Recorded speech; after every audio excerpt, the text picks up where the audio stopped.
Arrête-toi une seconde. Respire profondément et écoute cette vérité qui va changer ta vie aujourd'hui. Même si tout semble s'effondrer autour de toi, Dieu s'occupe déjà de tout mais toi, tu dois rester calme. Frères et sœurs, mes amis qui me regardez en ce moment, où que vous soyez, dans votre salon, votre chambre, dans le bus ou au travail, je vous parle directement au cœur. Aujourd'hui le monde est en feu. Crise économique, guerre, famille brisée, maladie, angoisse, dette, incertitude pour l'avenir de nos enfants. Beaucoup courent, crient, paniquent, se dépriment. Mais la parole de Dieu nous arrête net et nous dit, Dieu s'occupe de tout, reste calme. Ce n'est pas de la passivité. Ce n'est pas de la faiblesse. C'est la plus haute forme de foi et de force spirituelle. Écoutez ce que dit le Seigneur dans le psaume 46 verset 10, « Arrêtez, et sachez que je suis Dieu. » Et Jésus lui-même nous rassure dans Matthieu chapitre 6, « C'est pourquoi je vous dis, ne vous inquiétez pas pour votre vie. Regardez les oiseaux du ciel, ils ne sèment ni ne moissonnent, et votre Père céleste les nourrit.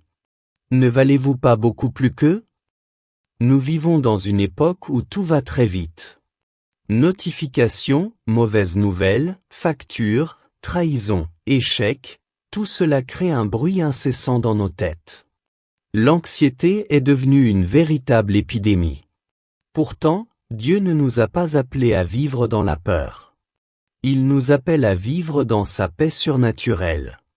Oui, Dieu s'occupe vraiment de tout. Il s'occupe de ton lendemain, comme il l'a promis dans Jérémie 29 verset 11. Il s'occupe de tes besoins matériels, selon Philippiens 4 verset 19. Il s'occupe de tes ennemis, comme il l'a fait pour Israël en Exode 14. Il s'occupe même de ce que tu ne vois pas encore, car il déclare la fin dès le commencement, selon Ésaïe 46 verset 10. Rappelez-vous l'histoire de Joseph. Vendu par ses propres frères, accusé faussement, oublié en prison, tout semblait fini. Mais Dieu était silencieusement en train de s'occuper de tout. À la fin, Joseph a pu dire, « Vous aviez formé des projets mauvais contre moi, mais Dieu les a changés en bien. » Pourquoi devons-nous rester calmes ? Parce que l'agitation est une forme d'incrédulité. Quand tu t'agites, tu dis en réalité, « Dieu, je ne crois pas que tu contrôles la situation. » Mais quand tu restes calme, tu déclares avec force, « Seigneur, je sais que tu es sur le trône. » Souviens-toi de la mer Rouge. Le peuple d'Israël était coincé, la mer devant, l'armée égyptienne derrière, la panique totale. Moïse leur a crié, « N'ayez pas peur. Restez calmes et regardez ce que l'Éternel va faire aujourd'hui.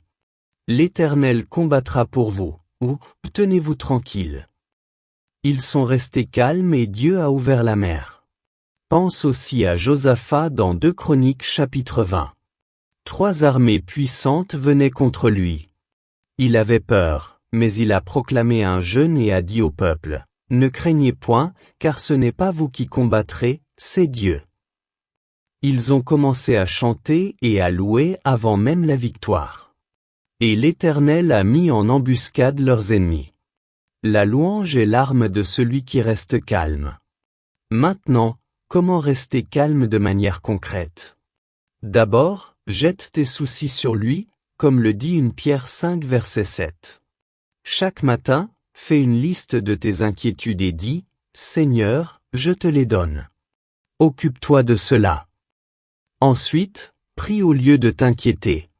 Philippiens 4 verset 6 et 7 nous dit, « Ne vous inquiétez de rien, mais en toute chose faites connaître vos besoins à Dieu par des prières et des supplications, avec des actions de grâce. Et la paix de Dieu, qui surpasse toute intelligence, gardera vos cœurs. » Médite la parole de Dieu jour et nuit, comme le Seigneur l'a recommandé à Josué. La Bible est ton ancre dans la tempête. Rappelle-toi qui est ton Père, le Créateur de l'univers. Il a compté les cheveux de ta tête. Il ne dort jamais. Et choisis la gratitude. Même dans la douleur, trouve une raison de remercier. La gratitude chasse l'anxiété. Quand tu restes calme, tu reçois une paix qui dépasse l'entendement, une force renouvelée, une victoire sans combat, et tu deviens un témoignage vivant pour ta famille et pour ceux qui t'entourent. Beaucoup parmi vous ont tout perdu, travail, santé, maison. Pourtant, en choisissant de rester calmes, ils ont vu Dieu tout restaurer au-delà de ce qu'ils imaginaient. La tempête n'est pas là pour te détruire, elle est là pour révéler à qui tu fais vraiment confiance. Dieu s'occupe de tout. Il s'occupe de ton mariage. Il s'occupe de tes enfants. Il s'occupe de ton avenir. Il s'occupe de ton pays. Il s'occupe même de ce qui te fait pleurer la nuit. Toi, reste calme. Tiens-toi tranquille. Lève les mains et dis, Seigneur, je te fais confiance. Si tu es fatigué de t'inquiéter, si tu veux recevoir cette paix surnaturelle aujourd'hui, lève-toi là où tu es, mets une main sur ton cœur et répète après moi. Seigneur Jésus, je reconnais que j'ai souvent été agité, anxieux, inquiet. Aujourd'hui, je choisis de te faire confiance. Je te donne tous mes soucis. Je décide de rester calme, car tu t'occupes de tout. Remplis-moi de ta paix qui surpasse toute intelligence.